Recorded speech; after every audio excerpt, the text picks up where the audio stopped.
The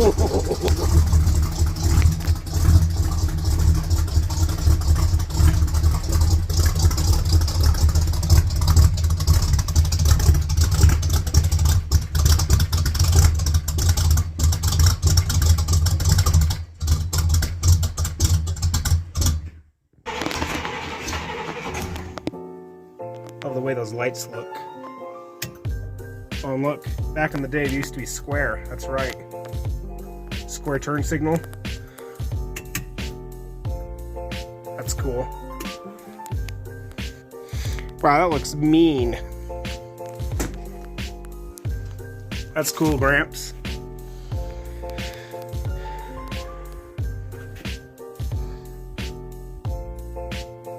Giving up on starting it?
Have you ever sat in the cars before?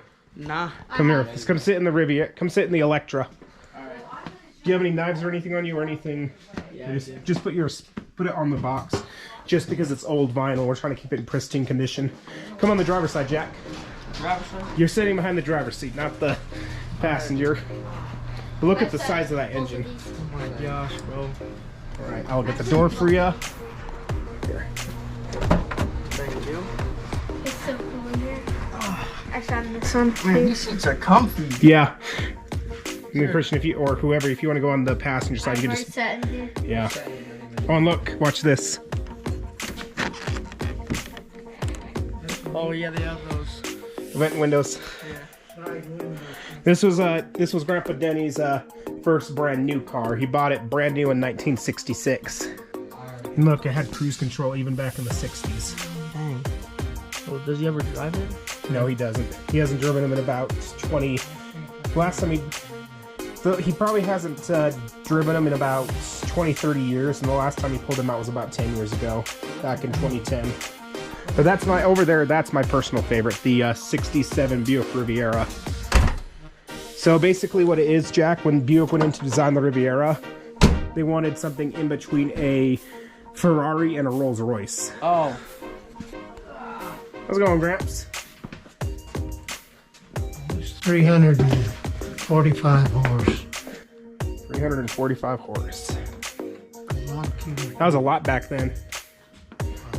That's still like more than double what my car is. We won't. Be careful, see?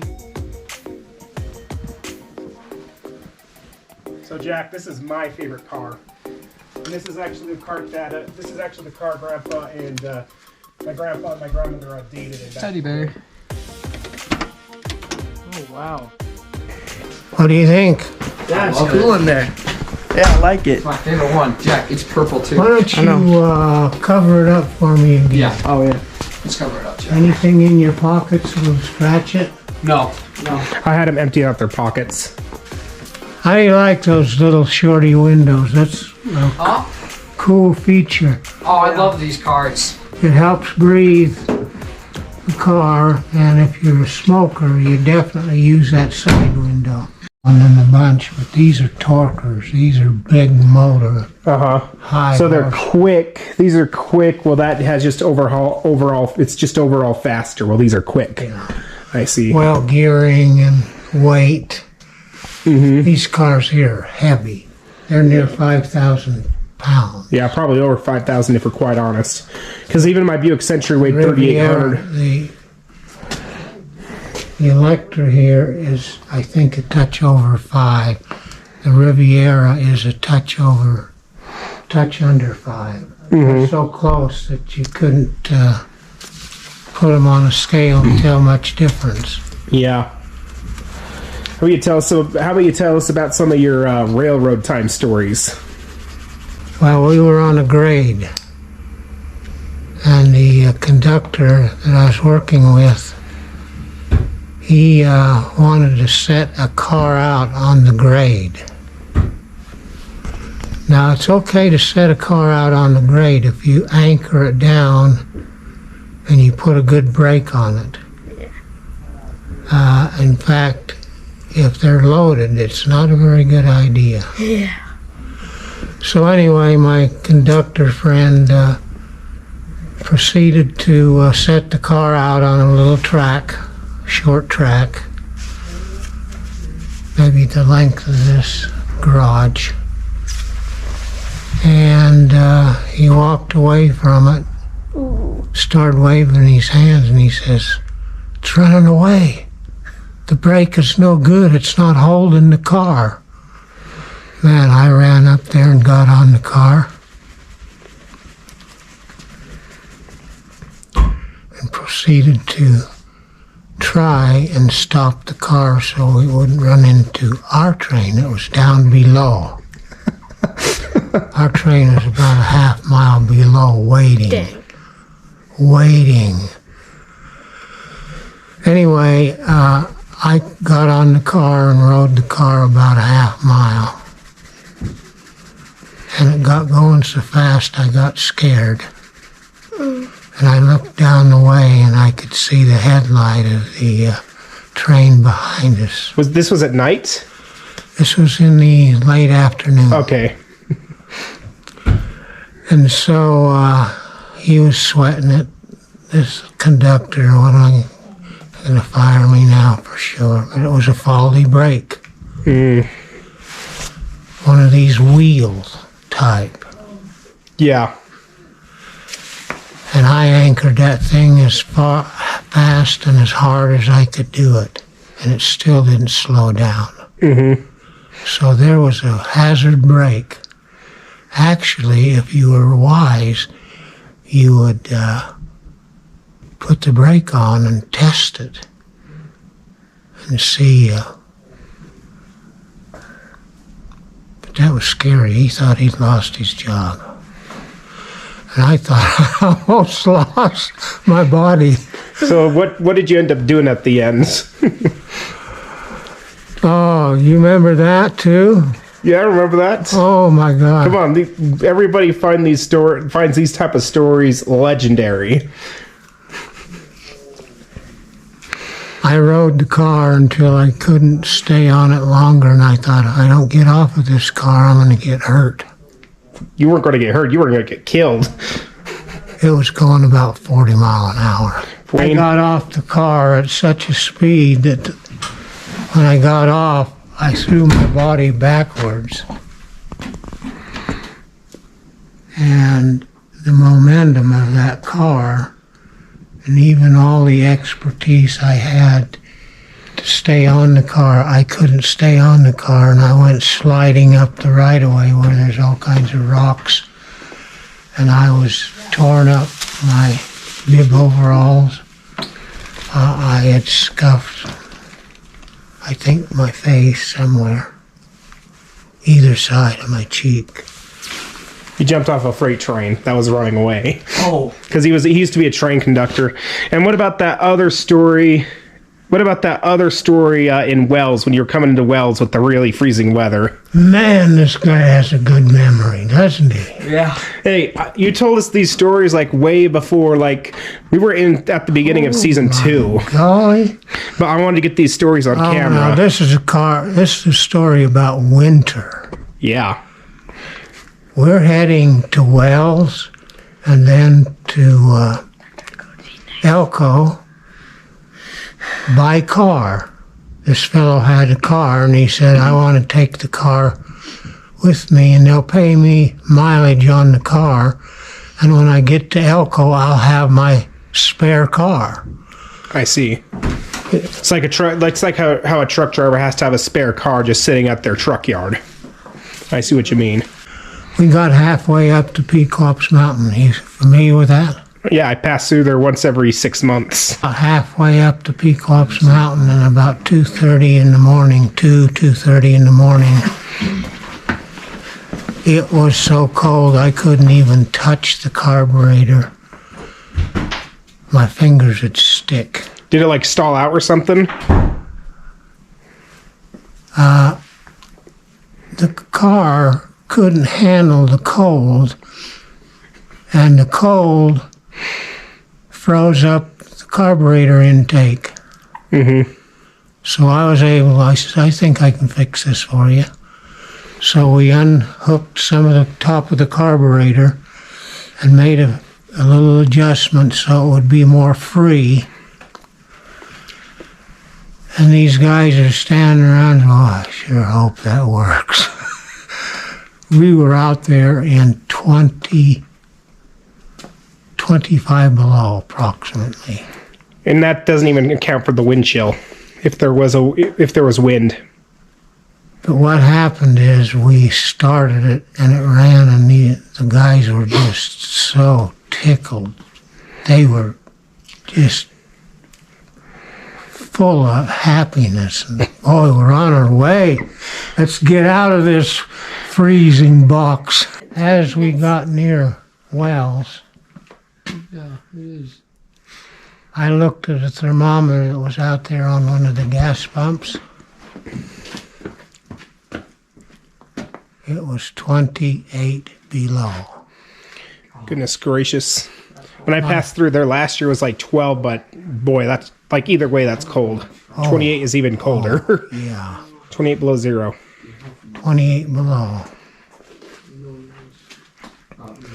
What happened is Frozen. it That's was choking out the carburetor. so basically what happened, boys, is this was frozen shut when he was in Wells. So when they went to hit the gas, it wouldn't open, and the car was only getting fuel, no air. Oh. And so it choked out the car and killed it. I guess those guys could have bought me dinner, but I didn't require it. They probably offered it though. Say, Wanna go? Or not? where are you going? Just walking back. It's story time. Come on. Well, yeah, but we might. Mom, I got on the phone. She said, when are you guys gonna be back? Because we're gonna meet you outside. Oh, it was 28 below, and I was still freezing. My fingers were practically bare because the frost. But I got them going, and they were happy. And this is the big carburetor here. Yeah, it's huge. That's 750 CFM. Mm-hmm. The Riviera has the same one. For an engine of this size. Mm-hmm. Take the top off. Yeah. Good. Mm-hmm.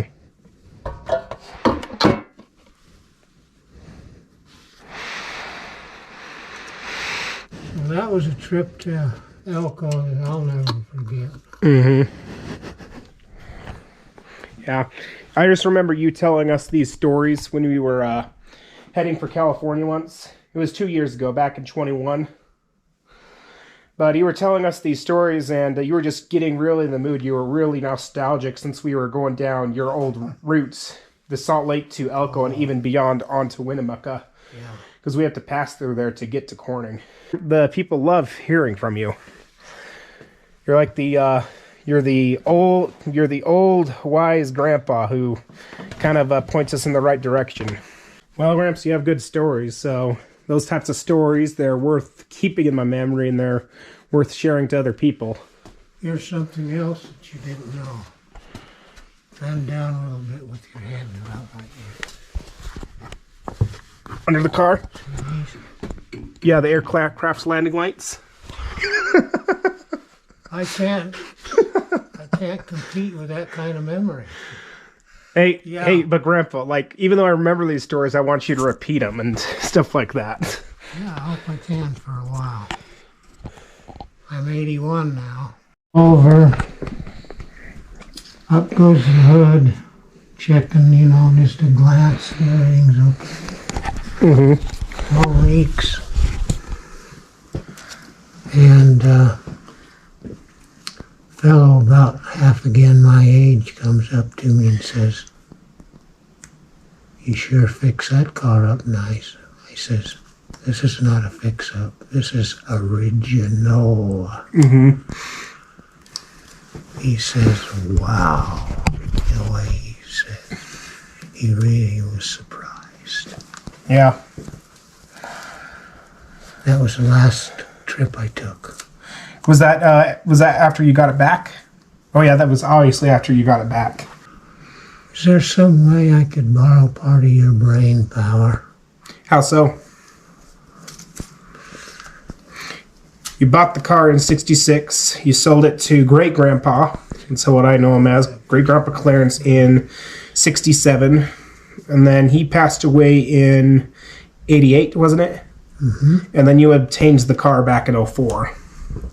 You got her back, and then a couple years later, you sold the '72 Electra. I don't go back here that much. You ever go back there to get stuff out of your fridge though? Not too often in this kind of weather. I can't blame you. I just got my hair cut and this is the coldest. I've never had a problem with staying so warm, but it's just this winter's extremely cold. This is probably the coldest winter we've had in about 10 years. Really? Yeah. Because it's just a freezing cold winter. This is the wettest. They say this is the wettest winter in 10, 20 years. And near the coldest too. Back in '48 when I was a little fellow. Mm-hmm. We had one of the worst winters that ever hit the Salt Lake area. And within a month or so after we discussed this matter of testing them for speed, identical cars, we went out to Black Rock and he slipped away from me the first time. About a car length, 2 car lengths. I caught him and went around him. 2 like Rivieras. Yeah. The gold, let's see. Of course, the plum red Riviera, same year, same make, same model, same submodel, same engine, versus a gold Riviera with a black vinyl top.